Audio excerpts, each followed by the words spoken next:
Hola a todos y a todas. Soy Raquel, animadora sociocultural de la Casa Municipal de las Personas Mayores de Getafe. Hoy llegamos al capítulo final de esta serie de biografías de mujeres en la historia. En este episodio quiero compartiros una breve recopilación de las mujeres que hemos podido conocer un poquito más a lo largo de estas semanas, pero también a otras muchas mujeres que han hecho historia. Espero que os haya gustado y que podamos vernos pronto. Cuidaos mucho.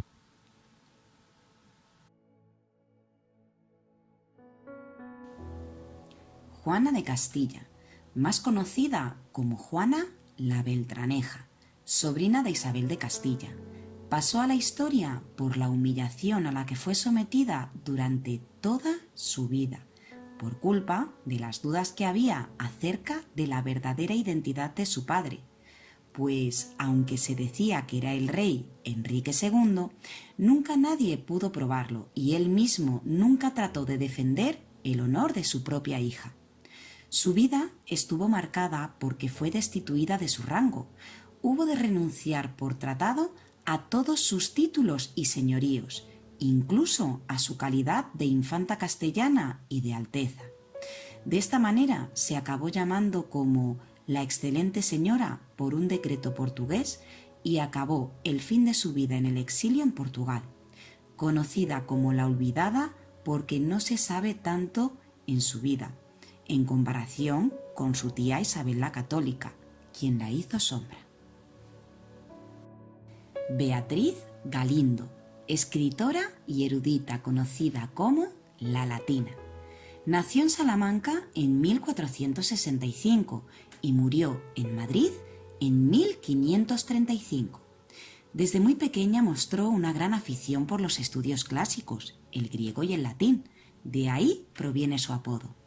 Isabel I de Castilla, la católica, la nombra persona de confianza y preceptora de sus hijos, y en 1493 prepara su matrimonio con Francisco Ramírez, fiel a los reyes católicos, boda para la que los propios reyes aportaron una considerable dote. Retirada de la corte se asentó en Madrid, villa de la que era regidor su esposo Francisco, en lo que hoy es el Palacio de Viana. A ella se le debe la fundación del Hospital de la Latina, hospital de pobres, y de los conventos o monasterios de la Concepción Francisca y de la Concepción Jerónima, donde ella misma fue enterrada junto a su marido. En estos conventos se impartían clases para mujeres sin recursos. Catalina de Eraúso, llamada la monja alférez, nació en San Sebastián en 1592. Nacida en un hogar de familia noble, que pretendió consagrarla a la vida religiosa, ingresando en un convento dominico siendo adolescente. Tras un enfrentamiento en el convento con otra monja, decidió escapar en 1607, poco tiempo antes de tomar sus votos. Catalina llegó a ocultar sus atributos femeninos para convertirse en un soldado de espada. Con aire emprendedor partió rumbo a Perú, donde inició su carrera militar al servicio del Imperio Español, en la lucha por el control de las colonias de América. Se vistió de hombre y se comportó como tal, participando en numerosas batallas de la conquista. Su carácter luchador, valentía y audacia con la espada le dieron una enorme fama, por lo que le concedieron el título de alférez. Aficionada al juego, de carácter irascible y con gran sentido del honor, Catalina se vio envuelta muchas veces en peleas y conflictos con la justicia. Esto le llevó a ser detenida y decidió pedir clemencia al obispo Agustín de Carvajal, a quien le confesó su verdadera identidad. Este, escandalizado con su historia, llevó el caso a la corte. Felipe IV la recibió con grandes honores, la bautizó como la monja alférez y la autorizó a seguir utilizando el nombre de varón Antonio de Eraúso. El Papa Urbano VIII, en 1626 en Roma, le concedió licencia para seguir su vida en hábito varonil. Utilizó varios apodos, entre ellos Francisco Loyola y Alonso Díaz. Regresó a América en 1630 y murió en México en 1650. Leonor de Plantagenet fue hija de la gran reina Leonor de Aquitania y el famoso rey Enrique II de Inglaterra, hermana del legendario Ricardo Corazón de León y mujer del célebre Alfonso VIII de Castilla. Una reina modelo, fiel, fértil, devota y pía para la época, y también una reina que desafió las convenciones y las expectativas. Nació en 1161 en Lombardía, Francia. Fue criada en Inglaterra y el sur de Francia y alcanzó la madurez en España. Leonor aportó a la corona de Castilla mucho más que una dote y el prestigio de ser hija de los gobernantes más poderosos de la Europa medieval. Desde nuevos nombres hasta nuevos santos, Leonor trajo a Castilla las costumbres de los Plantagenet y dejó un legado cultural que abarca siglos y que ha inspirado a futuras generaciones. Su gran obra fue la construcción del Real Monasterio de las Huelgas en Burgos. Mariana Pineda nació en 1804 en Granada, heroína del Partido Liberal Español, hija natural de una humilde labradora de Córdoba, María de los Dolores Muñoz Bueno, y de Mariano Pineda y Ramírez, un noble nacido en Guatemala.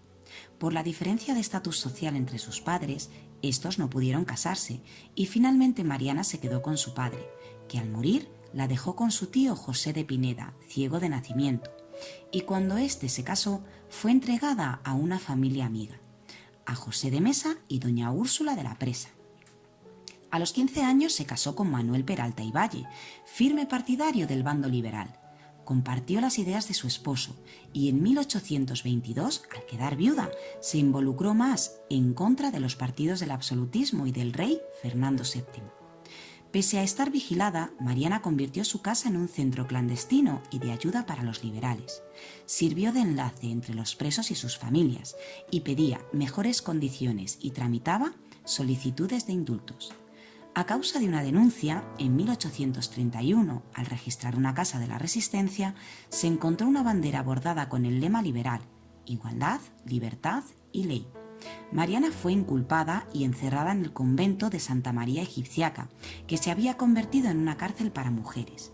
El juez le ofreció varias veces el perdón a cambio de delatar a sus cómplices, pero la negativa era firme. «Prefiero sin vacilar una muerte gloriosa a cubrirme de aprobio delatando a persona viviente». 2 meses estuvo en prisión y en un juicio lleno de ilegalidades, Fernando VII firmó su sentencia de muerte. Su ejecución fue un castigo no solo por ser liberal, sino por su participación como mujer en la vida política y social. Mariana Pineda fue ajusticiada públicamente por el método del garrote vil el 26 de mayo de 1831.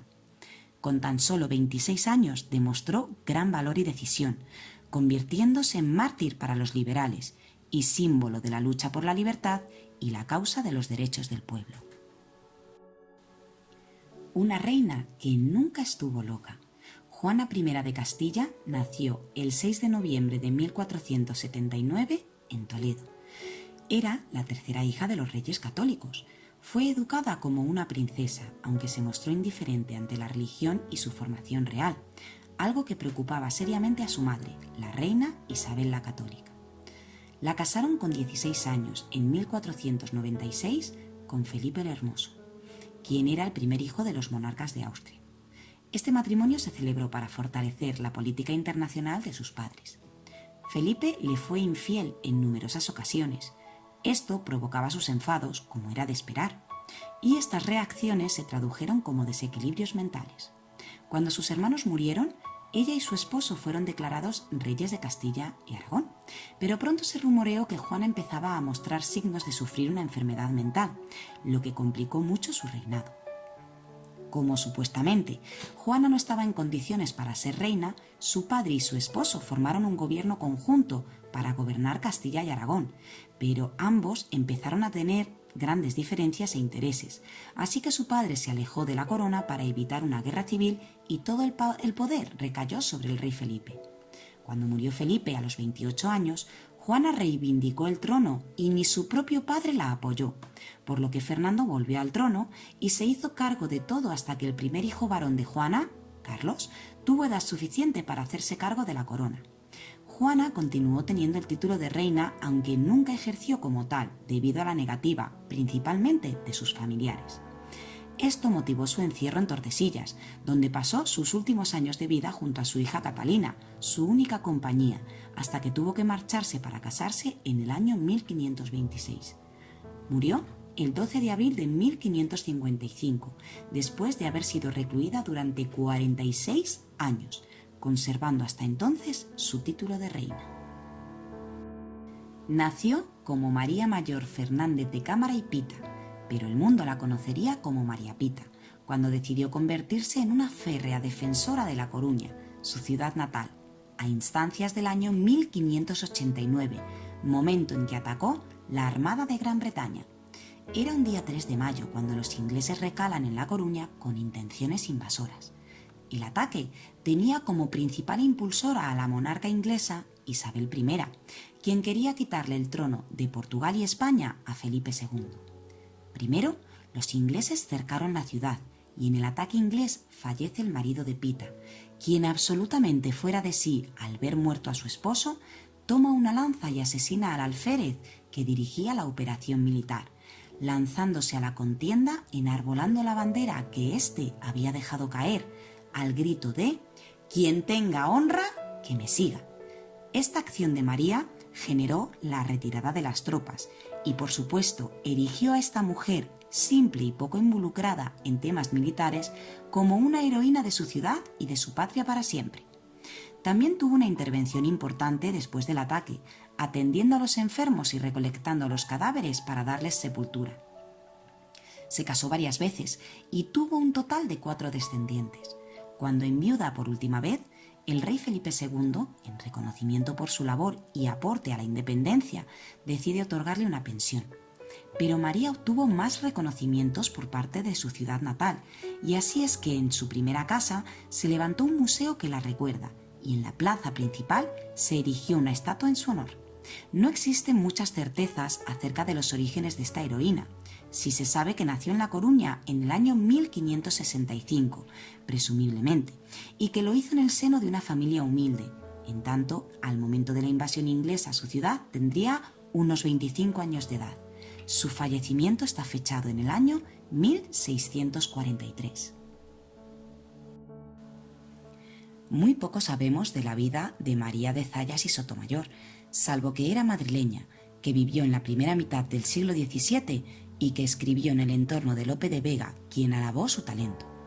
Fue celebrada como poetisa en las academias literarias madrileñas de la época. Compuso al menos una obra dramática, La traición en la amistad, editada por vez primera a principios del siglo XX. Pero su renombre se debe esencialmente a sus 2 colecciones de 10 novelas cortas enmarcadas, publicadas en Zaragoza, en 1637 y 1647 respectivamente, las novelas amorosas y ejemplares y la parte segunda del Sarao y Entretenimiento honesto. Ambas obras se inscriben dentro del auge que cobra la novela corta en España, a raíz de la aparición de las novelas ejemplares en 1613 de Cervantes. Contaron con gran éxito y numerosas traducciones a otras lenguas, éxito internacional solo superado entre los novelistas del siglo XVII, por Cervantes, Mateo Alemán y Quevedo. Tuvieron gran influencia, especialmente sobre la literatura francesa. Ningún censor del siglo XVII encontró nada que objetar a sus novelas, pero el puritanismo y la misoginia del siglo XIX y de principios del XX censuraron su obra, tildando alguna de sus novelas de libertinas, obscenas o crudas. El renacer del interés por su obra en las últimas décadas está en buena medida vinculado a la aparición de la crítica feminista, ya que en María de Zayas la cuestión femenina es el centro de su obra. Sin embargo, el interés de su pensamiento y de su denuncia de la educación castradora recibida por las mujeres o la fuerza de su defensa de su buen nombre, de su derecho a la cultura y al renombre literario no puede hacernos olvidar que es, ante todo, una gran novelista, que narra con extraordinaria habilidad y ensarta con soltura motivos de origen diverso para construir una historia nueva e interesante. Olvidada durante muchos años, ya en el siglo XIX, otra escritora, Emilia Pardo Bazán, reivindicó la obra y las ideas de María de Zayas, una mujer adelantada a las ideas de su tiempo. Pionera del feminismo en España, Concepción Arenal nació el 30 de enero de 1820 en una modesta casa del barrio del Ferrol Bello, en Ferrol, La Coruña. Hija de Ángel Arenal Cuesta y María Concepción Ponte Mandía Tenreiro.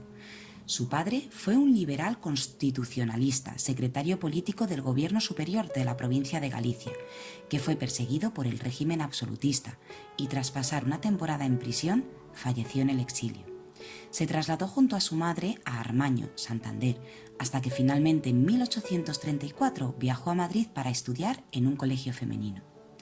Al finalizar su educación, la joven decidió ingresar como oyente en las clases de derecho a las que asistía vestida de hombre. También frecuentó los círculos literarios y políticos. Llegó a ser una de las mujeres españolas más destacadas del siglo XIX. Concepción Arenal no solo abrió las puertas a las mujeres a la vida social y laboral, sino que se constituyó en una experta en derecho penitenciario y medicina hospitalaria a nivel internacional, creando además varias organizaciones de ayuda humanitaria. Luchó a favor de las reformas penitenciarias y de actividades de beneficencia. Muy cercana al krausismo, trabajó junto a Fernando de Castro en la fundación del Ateneo Artístico y Literario de Señoras de 1869, que fue el precedente de iniciativas posteriores en pro de la instrucción de la mujer. Como penalista, participó de la línea de pensamiento de Pedro Dorado Montero, reformador del derecho penal de la época, que proponía una orientación educativa y no represiva que reformara al delincuente en lugar de castigarle. Casada con Fernando García Carrasco, tuvo 3 hijos. Concepción Arenal murió en Vigo el 4 de febrero de 1893 tras una larga enfermedad. Considerada una figura clave en la literatura del siglo XIX, Rosalía de Castro devolvió al gallego su estatus de lengua culta. Asimismo, la genial escritora está considerada una pionera de la poesía española y del pensamiento feminista. Rosalía de Castro nació en la ciudad de Santiago de Compostela el 24 de febrero de 1837.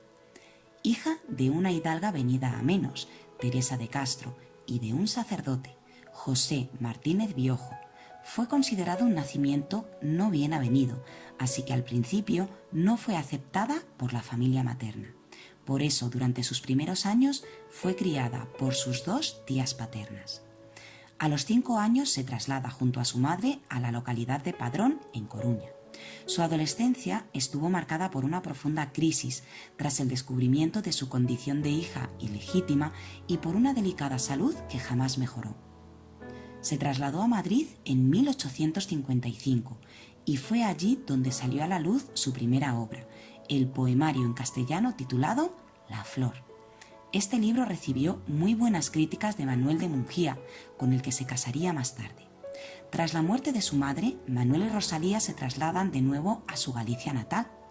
Es en esta época cuando empieza a gestar sus obras más importantes, A mi madre y Cantares gallegos. Este último fue su primer libro en lengua gallega, considerada entonces como un simple dialecto. La familia se traslada a Simancas en Valladolid, donde escribe parte de su famoso poemario Follas Novas. A comienzos de 1880 publica un número considerable de poemas en castellano, que serán recogidos en el libro En las orillas del Sar. En 1883 se trasladó de nuevo a Padrón, donde falleció 2 años después, a los 48 años de edad, a causa de un cáncer de útero. Fue una novelista de éxito y se convirtió en pionera de feminismo, periodismo, cátedra universitaria y naturalismo literario. Fue una figura clave en la transmisión de ideas sobre los derechos de las mujeres. Denunció incansablemente la desigualdad educativa entre hombres y mujeres. Emilia Pardo Bazán nació el 16 de septiembre de 1851 en La Coruña. Hija de José María Pardo Bazán y de Amalia María de la Rúa Figueroa y Somoza, condes de Pardo Bazán, título que heredó en 1890. Poco después de su nacimiento, la familia se mudó a una casa en un barrio aristocrático en la calle de las Tabernas. En su adolescencia escribió algunos versos y los publicó en el Almanaque de Soto Freire. En 1868 contrajo matrimonio con José de Quiroga y se trasladaron a Madrid, desde donde realizaron viajes a Francia, Italia, Suiza, Austria e Inglaterra. En 1876, doña Emilia editó su primer libro, Estudio crítico de Feijóo, y una colección de poemas, Jaime, con motivo del nacimiento de su primer hijo. Su primera novela, Pascual López, se publicó el año que nace su hija Blanca, en 1879. Viaje de novios, de 1881, la primera novela naturalista española, se lanzó el año en que nació su tercera y última hija, Carmen. El método naturalista culminó en Los Pazos de Ulloa, entre 1886 y 1887, y esta fue su novela más famosa. Más tarde su obra evolucionó hacia el simbolismo y espiritualismo. Además, escribió las biografías de San Francisco de Asís en 1882 y Hernán Cortés en 1914, y un libro de recetas, La cocina española antigua. De 1831 a 1893 editó la revista Nuevo Teatro Crítico y en 1896 conoció a Émile Zola, Alphonse Daudet y los hermanos Goncourt. Además, tuvo una importante actividad política, pues fue consejera de Instrucción Pública y activista femenina. Separada de su esposo desde 1883, mantuvo una larga relación con el escritor Benito Pérez Galdós. Desde 1916 hasta su muerte en Madrid, el 12 de mayo de 1921, fue profesora de Literaturas Románticas en la Universidad de Madrid, cátedra que se creó para ella. María Elena Maseras nació en 1853 en Vilaseca, Cataluña, primera mujer matriculada en las universidades españolas y pedagoga catalana. Descendiente de una familia de médicos, María Elena también quiso estudiar medicina, pero para poder realizar los estudios secundarios y luego acceder a la Facultad de Medicina, tuvo que pedir autorización a Amadeo de Saboya, rey de España desde 1870 a 1873, quien en 1871 promulgó una real orden autorizándola.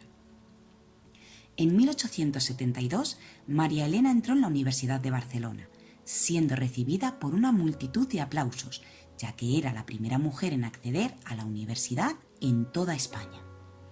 Al finalizar sus estudios, en 1878, se trasladó a Madrid, a la Universidad Central, para realizar el doctorado.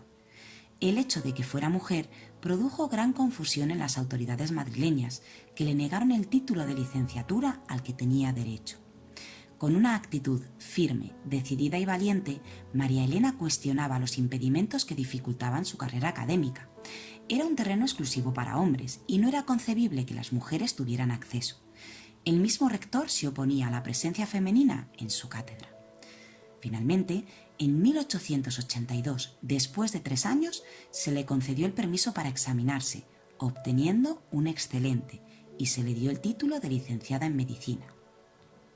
Pero los obstáculos y las dificultades a las que se tuvo que enfrentar la desanimaron mucho y renunció a examinarse en Historia de las Ciencias Médicas y a la defensa de su tesis de doctorado. María Elena hubiese sido la primera doctora de España, pero no ejerció nunca la medicina. Aunque desanimada, la adversidad no logró ahogar sus ansias de saber. En esos años de espera, realizó estudios de magisterio, profesión a la que se dedicó posteriormente. Primero en Vilanova y la Geltrú, cerca de Barcelona, y más tarde en Mahó, en Menorca. María Elena murió en este último destino en el 1900. Esta mujer transgresora, con su esfuerzo y tenacidad, abrió las puertas a los estudios superiores a otras mujeres. María Elena Maseras, igual que sus antecesoras, Concepción Arenal y Emilia Pardo Bazán, se empeñaron y lucharon por sus ideales y convicciones. En 1910, el Ministerio de Instrucción Pública dictó un decreto real por el cual se permitía el acceso libre y en igualdad de condiciones que los hombres a la universidad. Fue el 8 de marzo de 1910 el día que se otorgó la admisión de mujeres en todos los establecimientos docentes y se les autorizaba a ejercer la profesión y acceder a concursos. Teresa Claramunt Creus fue una mujer memorable. Poco se sabe sobre su vida, pero toda ella estuvo dedicada a luchar por los derechos de los trabajadores y las mujeres. Su lucha influyó tanto en actividades sindicales como en el ámbito educativo. Nació en Barbastre en el año 1862, aunque su familia pronto tuvo que trasladarse a Sabadell. Aún era casi una niña cuando comenzó a trabajar en la industria textil, por lo que tuvo una formación autodidacta. En ese momento es cuando comienza toda su andadura. Influenciada por las ideas del ingeniero Tarrida de Mármol, destacó muy pronto como militante anarquista. Con solo 21 años, en 1883, encabezó una huelga general en demanda de la jornada laboral de 10 horas, la llamada Huelga de las 7 semanas. Esta huelga fue uno de los conflictos laborales más importantes que se dieron en Sabadell. En 1884 organizó un grupo anarquista de mujeres que desarrolló una intensa actividad político-social, con la intención de solucionar la situación en la que se encontraban. Entre 1888 y 1889, unida a su compañero, del que no hay mucha información, llevó a cabo numerosas actividades en Portugal. Todo lo hizo anónimamente, ya que estaba huyendo, pero a pesar de ello se sabe que colaboró con grupos anarquistas locales. Teresa Claramunt fue una mujer muy perseguida por la policía. En esta época ya era bastante conocida entre ellos. En 1893 la detuvieron a la salida de un mitin porque durante el acto fueron lanzadas 2 bombas por un tal Santiago Salvador. Su detención no duró mucho tiempo y fue liberada al demostrarse que ella no había tenido nada que ver. Pero en 1896 fue detenida de nuevo porque durante la procesión del Corpus en Barcelona estalló una bomba. El autor de esto nunca apareció, pero las autoridades, en su afán de terminar con el fenómeno anarquista, llevaron a Teresa junto a muchos de sus compañeros a la cárcel de Montjuïc. Allí fue víctima de torturas. Después de pasar por esto, Teresa no se quedó de brazos cruzados y armó tal revuelo que de nuevo fue llevada a Montjuïc, y allí estuvo hasta que el Estado pidió 28 penas de muerte y 57 condenas perpetuas, de las cuales una era para ella. Pero finalmente fue desterrada, gracias a las influencias del que un día la iniciara en todo esto, su amigo Tarrida de Mármol. Teresa se marchó a Londres y después a París. En 1898 volvió a España y fundó en 1901 la revista El Productor, muy importante en el ámbito obrero. En 1903 ya era bastante conocida en Andalucía y viajó hasta allí, junto a Leopoldo Bonafulla, con el fin de difundir su lucha obrera. En esta ocasión también la detuvo la Guardia Civil en Ronda. La llevaron hasta Málaga y allí la desterraron a Barcelona de nuevo. Aunque no escribió mucho, en este mismo año publicó un folleto llamado La Mujer, consideraciones sobre su estado ante las prerrogativas del hombre. Aquí la autora critica al hombre que intenta imponerse como autoridad en el ámbito familiar. Muestra unas ideas muy revolucionarias, afirmando que la mujer debe emanciparse y esta emancipación la tiene que hacer ella misma. Culpa a la educación de esa dependencia que la mujer tiene del hombre. Durante la Semana Trágica de 1909, para evitar una nueva detención, sus compañeros la enviaron a Zaragoza, pero en 1911 vuelve a entrar en la cárcel acusada de agitadora anarquista. Su condena fue de 4 años. En esta época es cuando tuvo los primeros signos de parálisis. Esto dificultaba un poco su actividad, aunque nunca llegó a rendirse. Durante años vivió en Sevilla, en casa de Antonio Ojeda, que se ofreció para ayudarla a recuperarse. Pero en 1923 dio un mitin en Sevilla contra la dictadura y en 1924 volvió a Barcelona. Fue en el año 1929 cuando dio su último mitin. En 1931 murió debido a la parálisis que había comenzado a padecer durante su última detención. Carmen de Burgos y Seguí. No se sabe exactamente cuándo nació. Unos dicen en 1867 y otros en 1879, pero sí se sabe que fue en la localidad almeriense de Rodalquilar, donde su padre ejercía como vicecónsul de Portugal.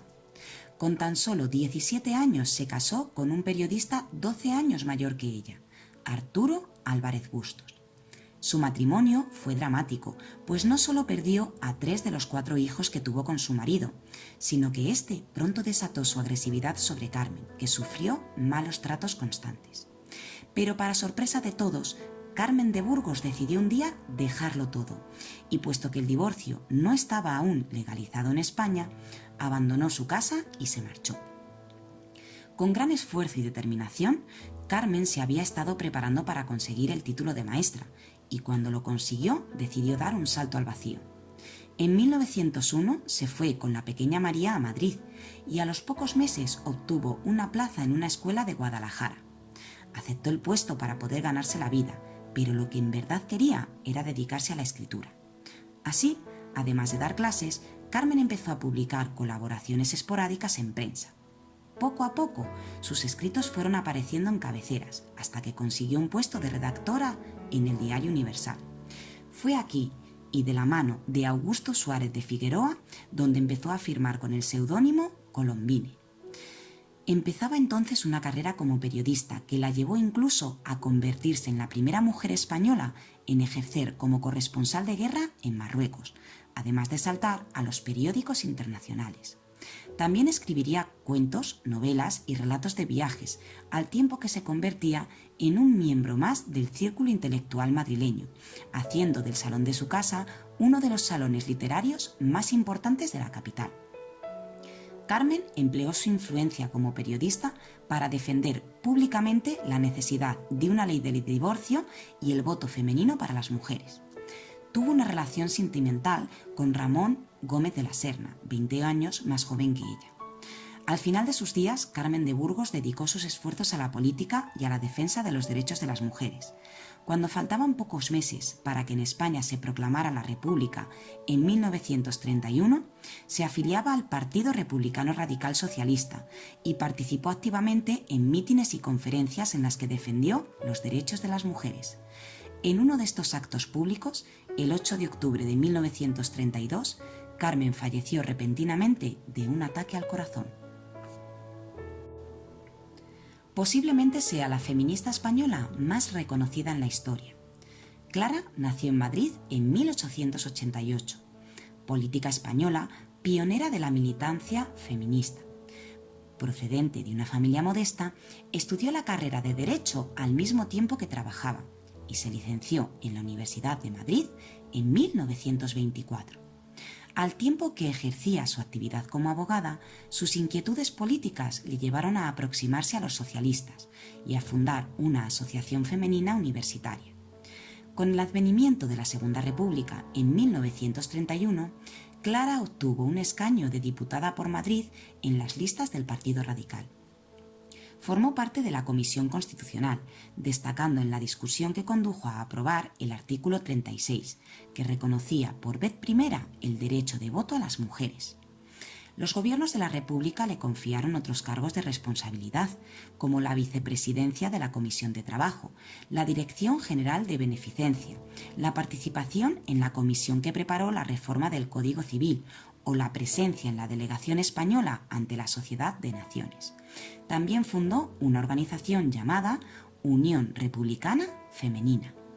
No consiguió renovar su acta de diputada en las elecciones de 1933 y abandonó España en 1938, ante la inminente victoria del alzamiento de los militares reaccionarios. El subsiguiente régimen de Franco no le permitió regresar al país, de manera que permaneció exiliada, primero en Argentina y desde 1955 hasta su muerte en Suiza. Clara Campoamor fue una gran valedora de la igualdad de derechos de la mujer, en cuya defensa publicó numerosos escritos. Nació en Málaga en 1898, feminista, abogada y política republicana española. Nació en el seno de una familia acomodada y liberal. Tuvo profesores particulares y luego se trasladó a Madrid en 1917 para ingresar en la Universidad Central, donde estudió Derecho. Se licenció en 1924, siendo la primera mujer en ingresar en el Colegio de Abogados, en plena dictadura de Primo de Rivera. Su primera intervención como abogada, defensora, fue en 1930, defendiendo ante el Tribunal Supremo de Guerra y Marina a un miembro del Comité Revolucionario Republicano. Consiguió la absolución de su defendido, lo que le dio reconocimiento público. En la Segunda República, 1931, Victoria fue electa diputada por el Partido Radical Socialista, junto a Clara Campoamor por el Partido Republicano Radical. Fue designada directora general de prisiones hasta 1934. Siguiendo el ejemplo de su precursora Concepción Arenal, Victoria trabajó incansablemente para mejorar las cárceles, con el criterio de rehabilitar a los presos. Retiró las cadenas y las celdas de castigo y creó el Cuerpo Femenino de Prisiones para la cárcel de mujeres y el Instituto de Estudios Penales.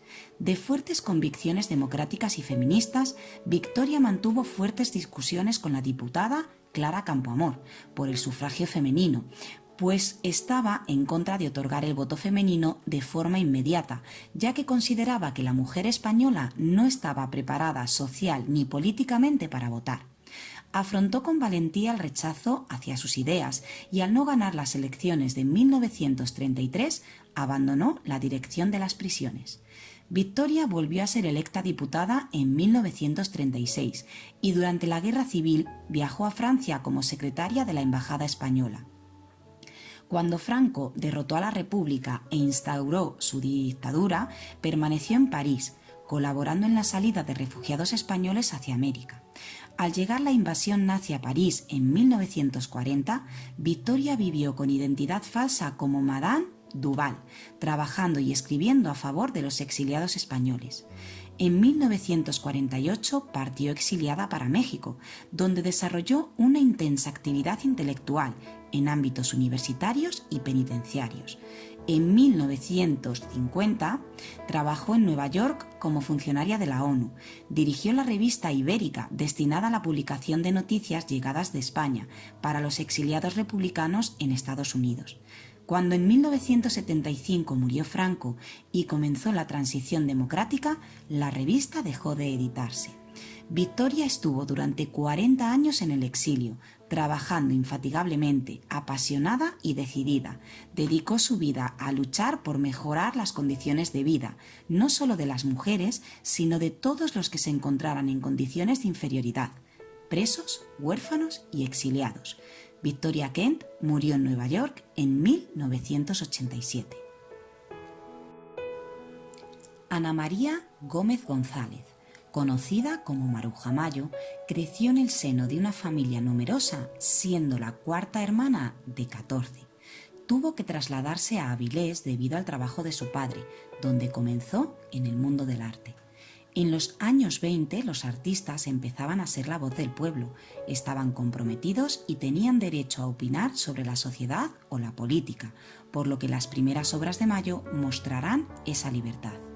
Más tarde fue aceptada en la Real Academia de Bellas Artes de San Fernando, donde creó su círculo de amistad con figuras como Salvador Dalí, Federico García Lorca, Concha Méndez, Margarita Mano, Luis Buñuel, entre otros, debido a que en 1922 se estaba gestando una nueva generación vanguardista de la cual la mayoría de ellos formaban parte. Estos serían partícipes del surrealismo y de la generación del 27. Junto a Margarita Manso dio nombre al grupo de las Sin Sombrero, un grupo de mujeres artistas y pensadoras que participaron activamente en la vida intelectual de la España de los años 20 y 30. En estos momentos de cambio, Mayo, junto con otras artistas, deciden batallar contra el clasicismo o convencionalismo artístico. Margarita Manso Robledo y Concha Méndez lucharán por la causa junto a ella, entrando en el círculo de Dalí, Alfonso Ponce de León y Lorca. La intención de las tres mujeres era primero destruir los límites entre géneros y después eliminar las diferencias de mujeres entre clases sociales. El grupo de amigas muestran su pasotismo ante las normas sociales estipuladas. Dalí y Mayo llegaron a ser grandes amigos. Ambos se interesaban por el mundo del subconsciente protagonizado por Freud, quien según Mayo será un profeta contemporáneo ya que interpretó el espacio interior, el subconsciente. Más tarde conocieron el manifiesto surrealista de André Breton, que combinaba el psicoanálisis de Freud y la sumisión o la pasividad del artista. La relación amorosa que mantuvo con Alberti fue muy comentada, debido a que su trayectoria artística resultó ser bastante simultánea, es decir, a lo largo de sus vidas aparecieron una serie de paralelismos que enlazaban sus obras junto con sus poemas. Su participación en la revista Occidente es imprescindible para su desarrollo, ya que se provee de muchos contactos, por lo que comenzará a hacer exposiciones individuales. El tránsito del color de las verbenas y la alegría popular hacia las épocas oscuras, completas de las cloacas y campanarios, muestran el oscuro presagio, la inseguridad, el paso del día y la noche. Esto será la representación de un mundo tan conflictivo como el que estaba viviendo, poco antes de que comenzara la guerra. Su exilio no se consideró una huida, ya que buscó el pretexto de una exposición en Argentina para evitar la masacre que sucedía en Galicia. Allí vivirá 25 años, sin parar de pintar de una forma más libre que nunca. En Argentina pintará su conocida obra El canto de las espigas. Al volver, en la década de los 60, pasó por un silencio público hasta que se sintonizó con una nueva generación activista, pero de una forma más silenciosa, ya que parte de la sociedad española o no la conocía o no la recordaba. Sin embargo, será considerada la musa de las movidas madrileñas para los que hayan captado la transformación o apertura social. Con el paso de los años envejecerá en Madrid, donde a pesar de la desorientación yaciente de la edad, seguirá pintando hasta que sea acusada de plagio. Como mujer artista, Mayo se tuvo que enfrentar a muchas barreras a pesar de superarlas sin dificultad. Su alma excéntrica puede que fuera lo que llamara la atención de los intelectuales. Mayo fue muy criticada debido a que era una adelantada de su época.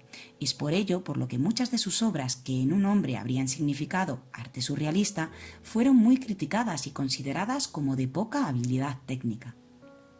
Maruja Mayo, en clave irónica, se consideraba de espíritu creador masculino, ridiculizando la supuesta inferioridad femenina.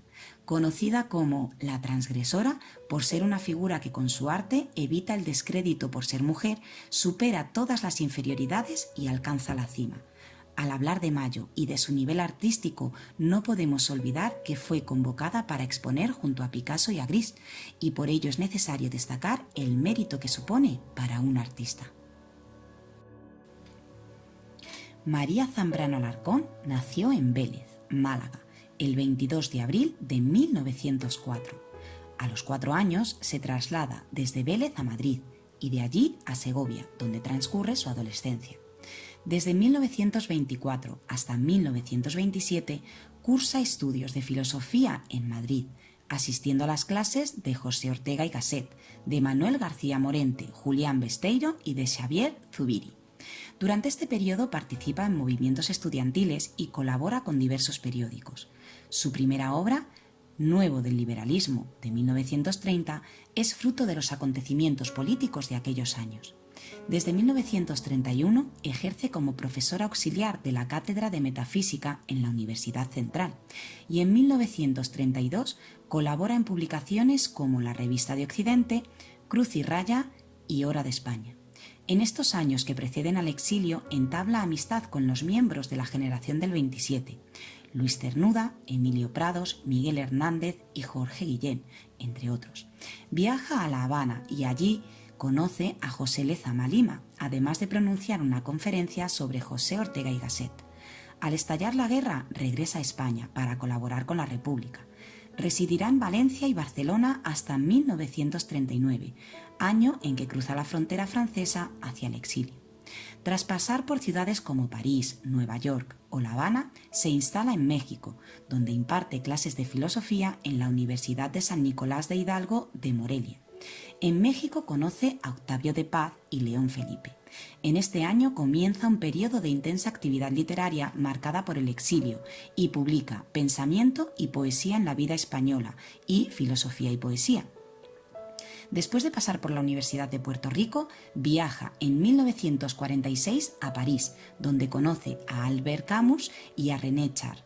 De 1948 a 1953 reside en La Habana y posteriormente en Roma, donde escribe algunas de sus obras más importantes. En Roma entabla relación con intelectuales italianos como Elena Croce y Vittoria Guerrini, y con otros españoles exiliados como Ramón Maya, Rafael Alberti o Jorge Guillén. En 1964 abandona Roma para instalarse en Francia y en este periodo de retiro su propuesta filosófica adquiere un tono más místico. Con el artículo Los sueños de María Zambrano de José Luis López Aranguren, publicado en 1966 en la revista Occidente, se inicia un lento reconocimiento en España de la importancia de su obra. Entre otras distinciones, en 1981 se le otorga el premio Príncipe de Asturias y es nombrada doctora honoris causa por la Universidad de Málaga. De regreso a España comienza una nueva etapa de actividad intelectual, dedicándose a la reedición de obras ya publicadas y a la escritura de nuevos artículos.